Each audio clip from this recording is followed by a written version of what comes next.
Maybe you consider yourself a seasoned NBA DFS veteran, or maybe you're new to DraftKings completely and you're on my channel for the first time today. Either way, this video is pretty simple. 10 things I bet you're not doing correctly in NBA DFS. Tell me I'm wrong.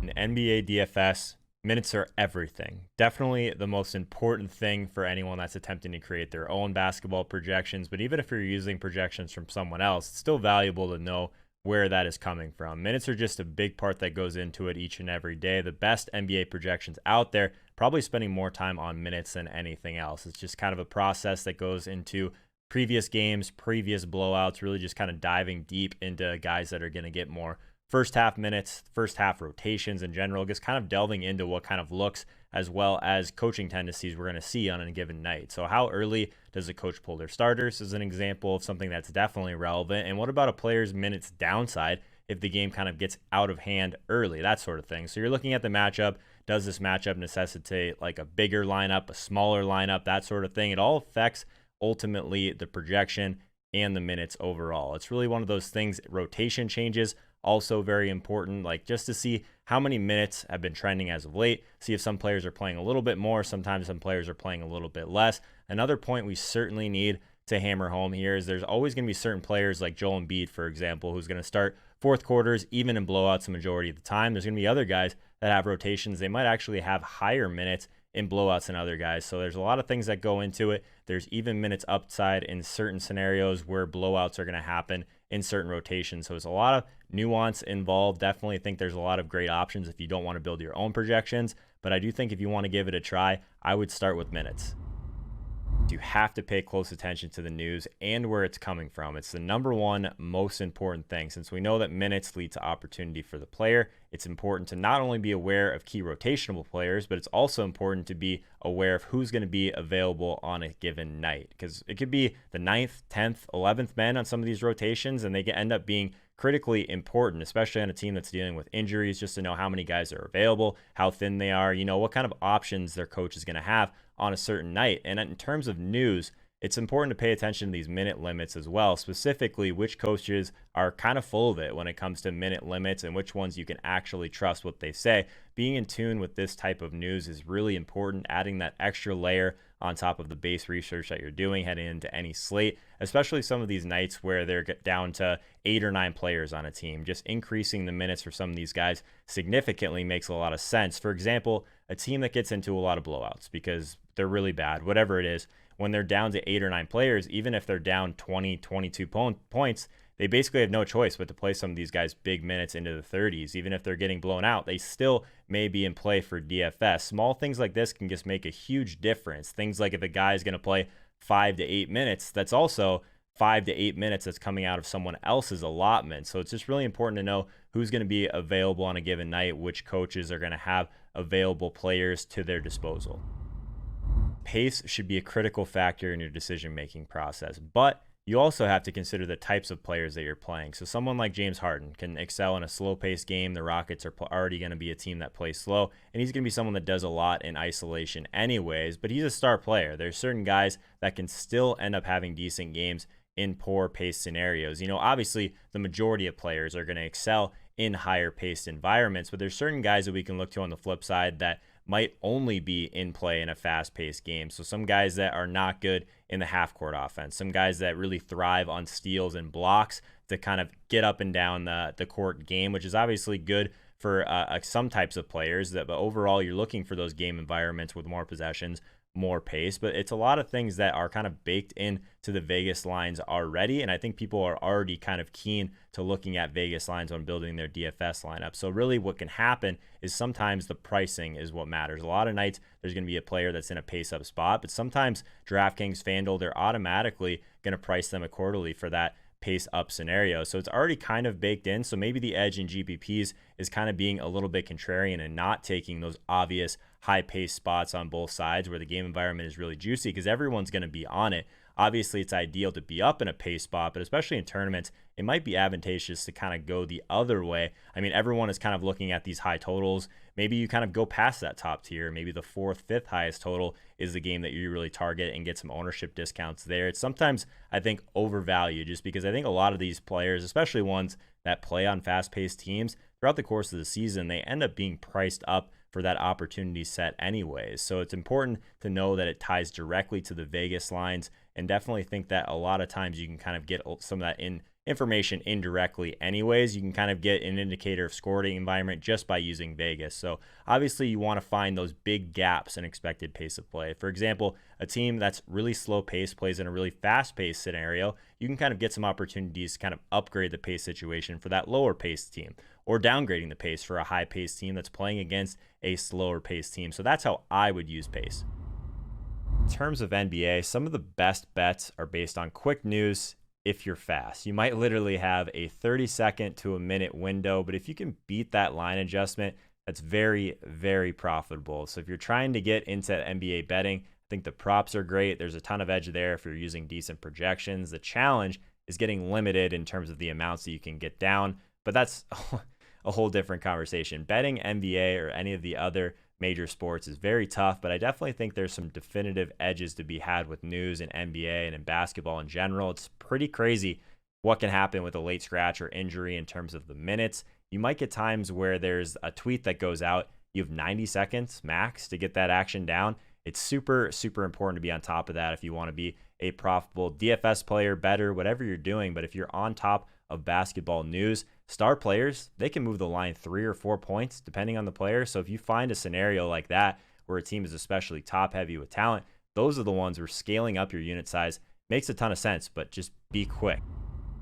NBA DFS is more price sensitive than any other sport you could play on DraftKings and FanDuel, and it makes a ton of sense, right? Projections are going to be a lot more predictive overall in basketball because it's so heavily based on minutes, on usage, and the big thing with the scoring is there's not these massive events like a home run in baseball, like a goal in hockey. You get these small events that happen throughout an NBA game. So if someone is going to be playing a decent amount of minutes and getting strong usage, it really just depends on their pricing at that point, because most of those guys are going to get between a narrow range of outcomes because there's not as many large events like other sports. So what really matters is the pricing, is the rotations, is the minutes based on the price. It's a sport where I'm very rarely leaving even more than 200, 300 on the table because you can usually find a decent upgrade. And in other sports, I don't care as much about that. Like in golf, for example, in a major, I'm totally fine leaving like 600, 700 on the table to try and not get a duplicated lineup. But in NBA,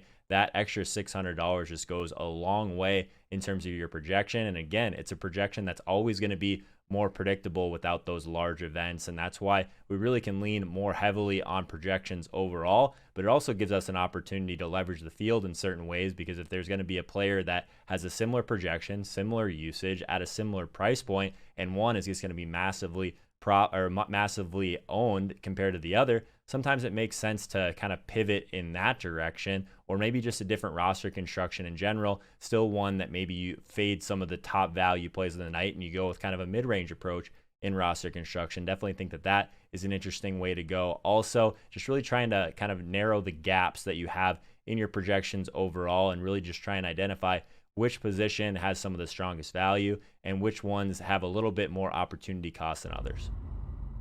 In NBA DFS, you have to be laser focused before lock. It's honestly one of the most crucial things if you want to excel in NBA. There's just so much that can happen. Unlike other sports where you kind of know what you're going to do, not much can change right before. In NBA, there's a ton that can change, and it can change last minute. So you have to be prepared for those changes if it's a really big thing. Understanding who might miss, obviously paying attention to the Twitter feeds, and just knowing that 30 minutes, you're going to be constantly refreshing Twitter. You're going to be making sure you don't miss any late injuries. But unlike other sports where you might be able to get away with kind of doing some other things, like if you're playing DFS for baseball, for example, sometimes you'll get those lineups much earlier in the day. But if you're playing NBA DFS seriously, you might need to be just focusing on that for the last 30 minutes or so, because just in general, there's things that can change with minutes. And if you happen to miss that value play that opens up, you could be drawing dead before the slate even starts. So if there's going to be a scenario where you want to be prepared, either way, if an injury swings things, you can actually have 2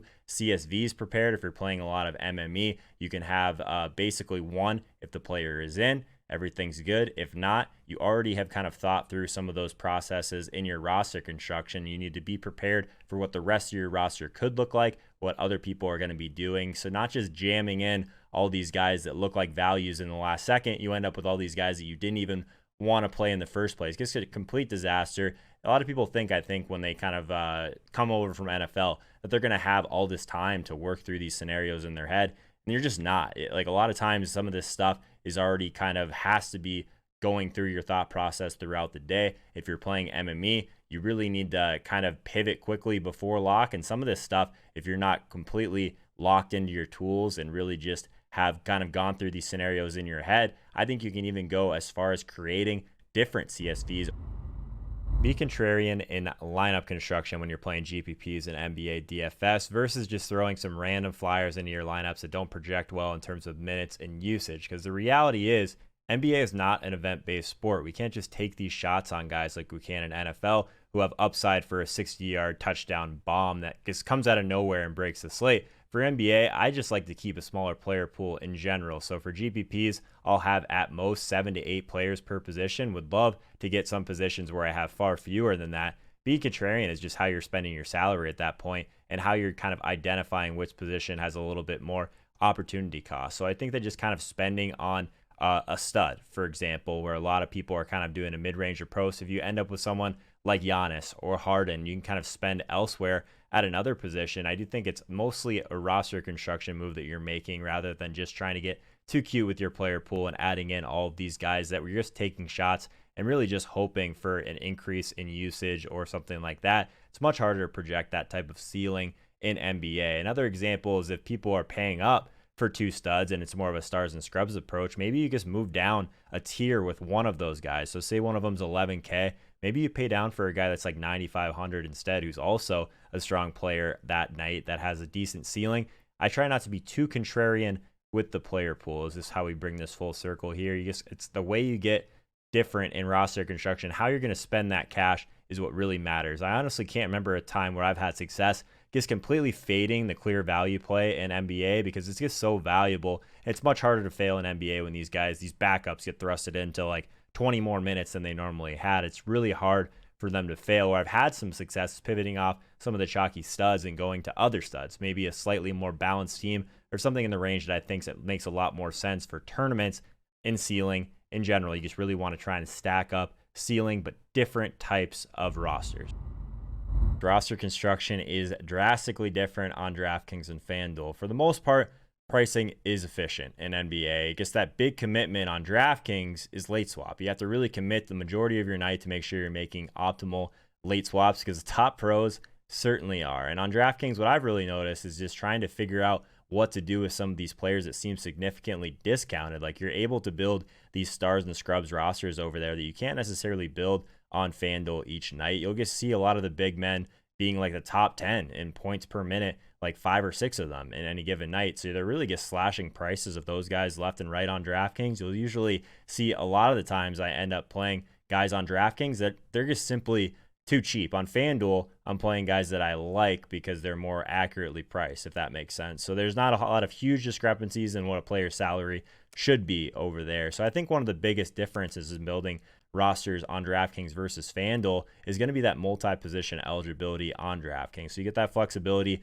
to play a multitude of these centers if you choose to, since they've been so underpriced for what feels like for years now. So basically on FanDuel, you have static positions. So some guys become absolute stone locks, and basically it's hard to get off them even if you want to. So it kind of narrows down the range of combos you can have in MME, but also leads to a ton of overlap in cash games on FanDuel when there's a pretty clear route to go in roster construction. On DraftKings, you can at least get a little bit more creative in terms of what you're doing in roster construction, trying to build in ceiling in other areas. So there's definitely a lot of ways to do it. I do think that if you wanted to try and approach this with a more serious mindset, you really have to be able to use the DraftKings nuances to your advantage. You have to be around for late swaps to really be successful at it, to really grind it out in NBA. You have to be willing to watch games. You have to be willing to be around, especially if you're going to play on DraftKings. There's still a lot of opportunity there if you're willing to take it seriously. In NBA DFS, cash games are getting closer and closer to being solved. So there's a lot of people that have been kind of embracing the tournament aspect of it. But for years, the best players were having success in NBA, primarily in cash games. And over time, there's been stronger competition, especially at the higher stakes and the rakes going up, those games are just really getting tougher and tougher to beat from what I hear. And in terms of building for mass multi-entry, you can still kind of take advantage of the games that are more heavily populated by casual players that are really just there to try and bank something. They're not taking into account a lot of the different things that serious players are. It's just so different. You have to be able to evolve over time. You have to be extremely willing to lose often if you're just going to play GPPs and really deal with that over a time. You have to have a lot of patience. You have to believe in your process and just eventually believe that your skill set will translate to profit over time. You can have long spurts of losing streaks as a GPP only player, and it's somewhat normal. Honestly, it's just the nature of these really heavy top heavy prize pools and just how you're going about everything. So I still think you can grind lower stakes cash games in NBA and be successful, but the higher stakes you go, I think you just pretty much need to be in the top 1% of the sport, top 5%, just the highest stakes stuff. Really, there's a ton of action out there. It's tough to beat the rake. I guess where a lot of people might be kind of switching, and I've been experimenting with this in some other sports as well, and that's attacking 3-mans. That's where the majority of the high stakes cash game action is nowadays in NBA. There's a lot of really good players. It's certainly a battle. There's a lot of variance, but I do think that if you do have the bankroll to embrace it, definitely give it a try. But in the top end of NBA, one of the tougher sports to do that profitably. And I do think that there's no shame in playing a lower percentage of your bankroll on any given night. And probably a lot of people play way too far outside their means in general. I'm guilty of this as well, trust me.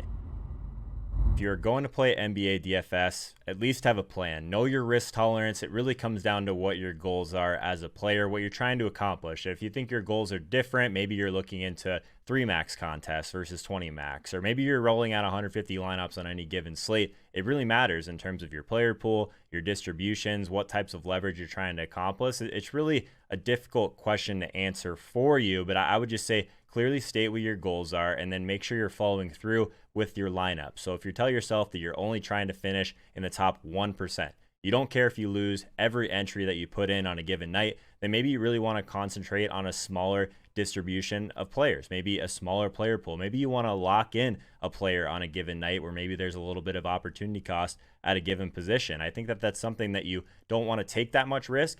Maybe you have a larger player pool. Maybe you end up playing more cash games, head-to-heads, that sort of thing. So game selection is also a really big part of it. If you want to just try and let the projections kind of play their way out, you definitely might be getting a few more min cashes, but how often are you going to get all the way to the top of a large GPP with a lot of people using similar projection these days? I think that that's something you always have to ask yourself in your roster construction, what types of contests you're playing, but also in your game selection decisions is because of what types of goals you have. Everyone has different risk tolerance. Everyone has a different pain threshold, honestly, in terms of how much they can take losing over time in the way that GPPs are structured these days on DraftKings and FanDuel, with so much of the money going to the top 10. First place, you really have to, it's not for the faint of heart, we'll say, these days to be an MME player, but make sure that if you are going to do that, you're taking some calculated risks and you don't care about the short term, you're looking more towards the long term. If you want to learn even more about daily fantasy sports, make sure you check out one of these videos right here. But before you go, do me a solid, toss a like on this video and subscribe to the channel so you don't miss anything along the way. Be sure and check out linemovement.com if you haven't already. I'll see you guys next time.